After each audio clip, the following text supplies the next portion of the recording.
입구에서 입장권을 낸 뒤에야 아우렐리아노 후세는 무장한 두 명의 부하를 거느린 아킬레스 니카루도 데이가 관객들의 몸을 수색하고 있다는 사실을 알았다.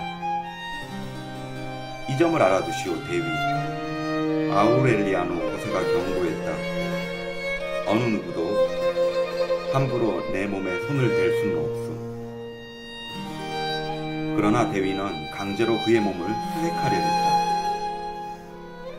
아우렐리아노 후세는 무기를 지니고 있지 않아 꺼리낄 게 없었으므로 도망을 쳤다. 부하들은 대위의 발표 명령에 주저했다. 저 사람은 부엔디아 집안 사람입니다. 병사 한 사람으로부터 그 말을 들은 대위는 화를 벌컥 내며 부하가 들고 있는 총을 빼앗아들고 거리로 뛰어나가 겨냥을 했다. 멍청한 놈들, 저놈이 아우렐리아노 부엔디아 대장이라면 더없이 좋겠다. 총성이 울린 순간 20살 난 처녀 카르멜리타 몬티엘은 오렌지꽃 향수를 뿌린 물에 목욕을 하고 로즈메리 잎사귀를 필라르 테르네라의 침대에 뿌리고 있었다. 카드점의 정기에 의하면 아우렐리아노 후세의 운명은 아마란타에게 거절당한 행복을 이 여자에게서 찾는 것으로 나와 있었다. 즉, 그녀와의 사이에 7명이나 되는 자식을 낳고 충분히 수를 누린 다음 그녀의 품에 안겨 죽을 운명이었지만 정계를 알아보지 못한 총알이 그만 그의 등을 뚫고 들어가 가슴을 헤쳐놓았던 것이다. 그날 밤 정말로 죽을 운명이었던 아킬레스 니카루도 대위는 아우렐리아노 호세보다 4시간 앞서 숨을 거두었다.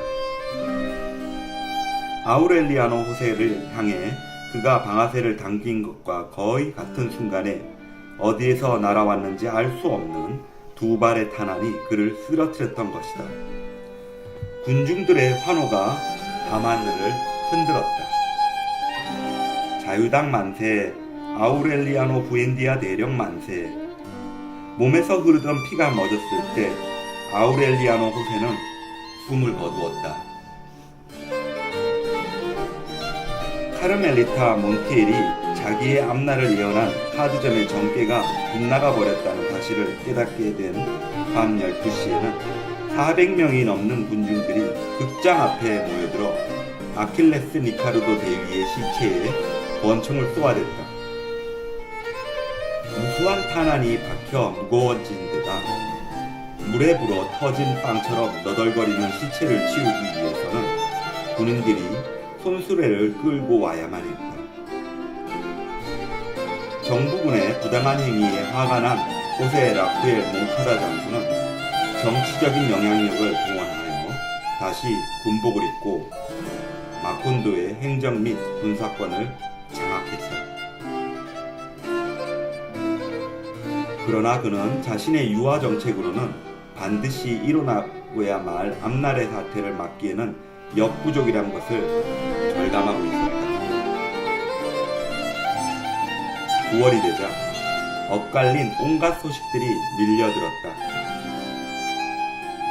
정부 측은 전국을 장악했으며 차츰 안정을 회복하고 있다는 발표를 했다. 그러나 자유파 사람들은 내륙 곳곳에서 일어나고 있는 내란 소식을 은밀히 전해 듣고 있었다. 전쟁이 벌어지고 있다는 사실을 인정하지 않던 정부군은 마침내 피고도 없는 벌석 재판을 열어 아우렐리아노 부엔디아 대령에게 사형을 선고했다. 그리고 그를 체포하는 즉시 총살에 처하라는 명령이 시달되었다. 그이가 국내에 돌아와 있는 게 분명해요. 우르슬라는 기쁜 마음으로 몽카다 장군에게 말했다. 그러나 장군 역시 아우렐리아노 부엔디아 대령의 소재는 모르고 있었다. 아우렐리아노 부엔디아 대령은 이미 한 달 전에 귀국해 있었다.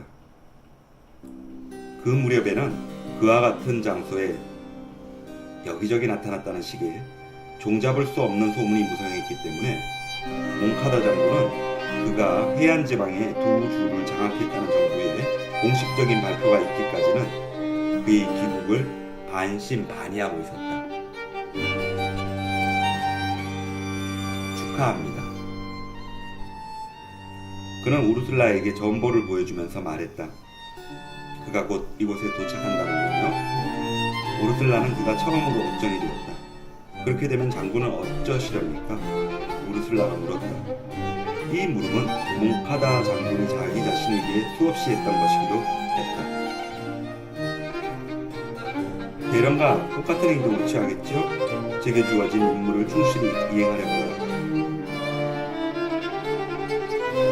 10월 1일 새벽 아우렐리아노 부엔디아 대령은 무장이 잘 된 부하 1000명을 이끌고 마콘도를 공격했다. 정국은 지역사령부는 끝까지 저항하라는 명령을 받았다. 몽카다 장군이 우르슬라와 점심 식사를 하는 사이 바알랑군의 포격이 시가지를 뒤흔들었다. 그리고 곧이어 시청 제무국 건물의 앞쪽이 무너져 내렸다. 그들도 우리만큼이나 화력이 좋군요. 거기에다 사기 또한 대단한 것 같습니다. 몽카다 장군은 한숨을 쉬었다. 오후 2시 몽카다 장군은 주축을 뒤흔드는 양측의 포성을 들으며 우르슬라에게 작별 인사를 했다. 오늘 밤 안으로는 아우렐리오노가 집안에 발을 들여놓지 못하게 해볼 작정입니다. 만일 그가 들어오게 되거든 제 안부를 전해주십시오. 우리가 만나기 어려울 테니까요.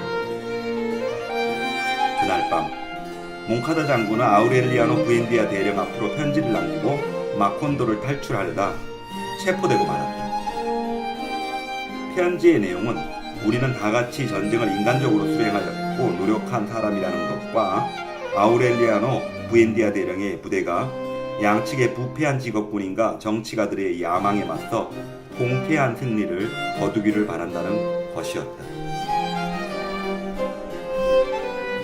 다음날 아우렐리아노 부엔디아 대령은 군사재판에 의한 운명의 판결을 기다리면서 연금되어 있는 몽카다 장군과 우르슬라의 집에서 점심 식사를 같이 했다.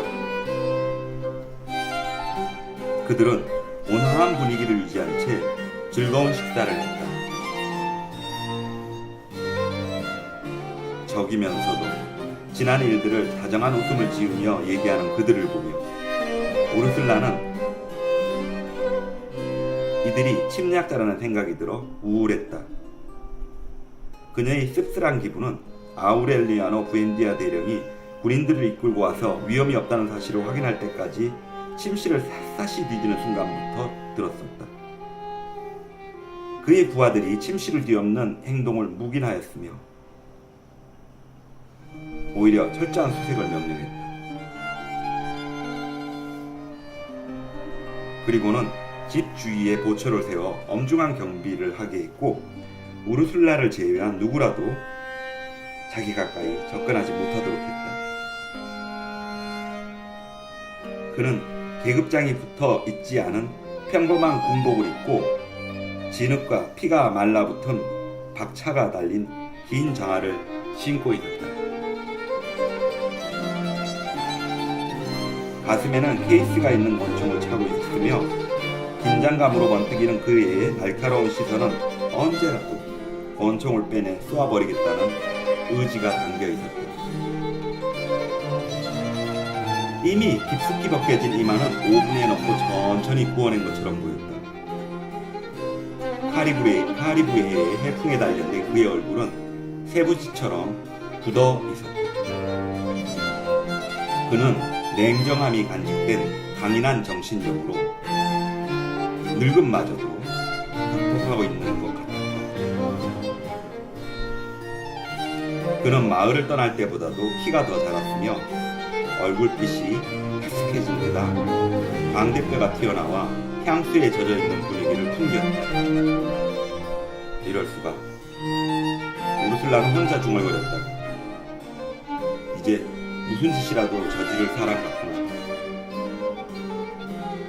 그녀의 느낌은 사실이었다. 그에게 남아있는 과거의 자리는 아마란타의 선물로 가져온 아즈텍쇼.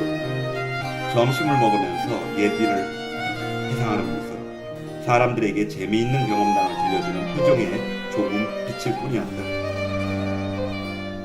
전사자들의 매장이 끝나는 대로 그는 로케 카르니세르 대령에게 군사 재판을 준비하라고 지시했다. 그리고는 자기가 직접 나서서 마콘도에 남아있는 보스파들의 잔재를 먼지를 털듯 제거하는 작업에 착수했다. 우리는 파당을 이루는 정치가들보다 한 수 앞서 일처리를 해야 한다. 그는 부하들에게 이렇게 강조했다. 그들이 현실을 직시하게 될 때쯤에는 우리가 해놓은 일에 놀라고 말 것이다. 그는 지난 100년 동안의 마콘도 지역 토지 소유권의 변천을 세밀히 조사하다가 형 호세 아르카디오의 불법적인 토지 강탈을 알게 되었다. 그는 즉시 그의 소유권을 무효화했다. 그리고 자기의 처분에 대한 최소한의 예의로 그 사실을 통과하기 위해 1시간의 짬을 내어 레베카를 찾아갔다.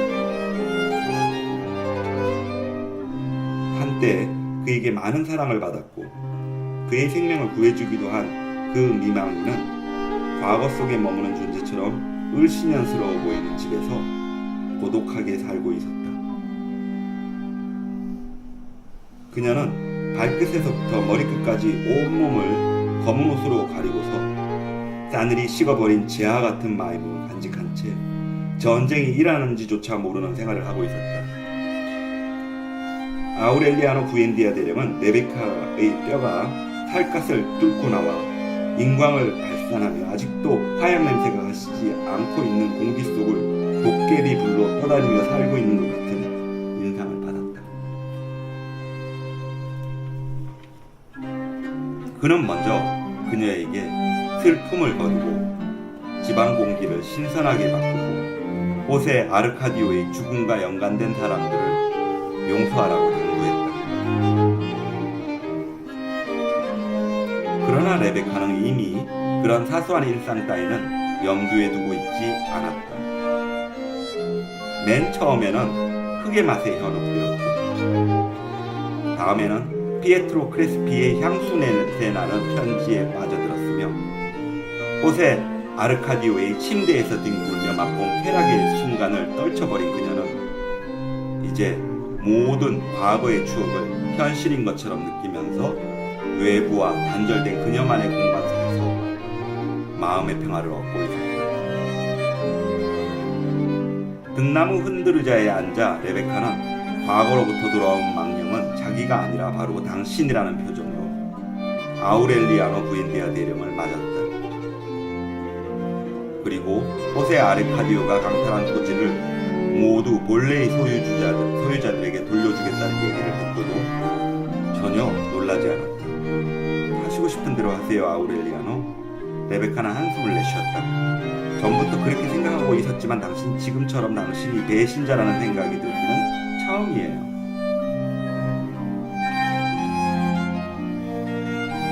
마콘도의 여러 계열이 마무리되는 것과 때를 같이하여 헤리넬도 마르케스 대령이 주도한 약식 군사 재판도 끝이 났다. 혁명군의 포로가 된 정부군 장교 전원에게 사형이 언도되었다. 군사재판의 마지막 순서는 호세 라쿠엘 몽카다 장군이었다. 우르슬라가 간섭하고 나섰다. 그는 어느 때보다도 평화롭게 마콘도를 통치했어.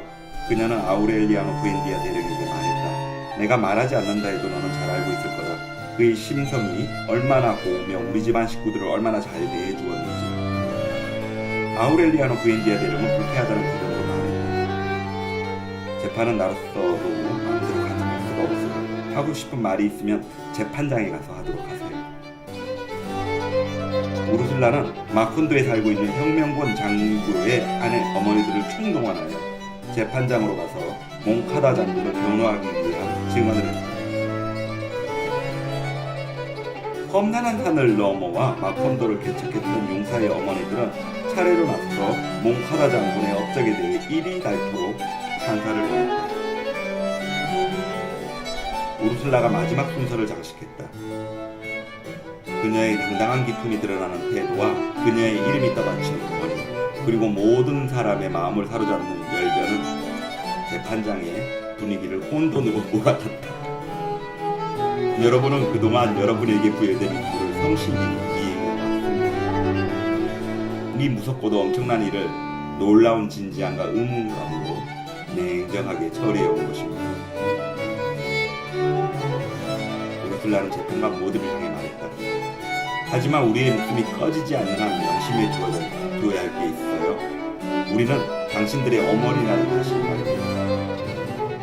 여러분들이 아무리 위대한 혁명의 이름을 걸고 행동한다 할지라도 그것이 부모의 뜻을 거역하는 것이 아니라 우리는 여러분의 종아리를 놓고 회초리를 휘두를 권리가 있다는 것을 잊어서는 안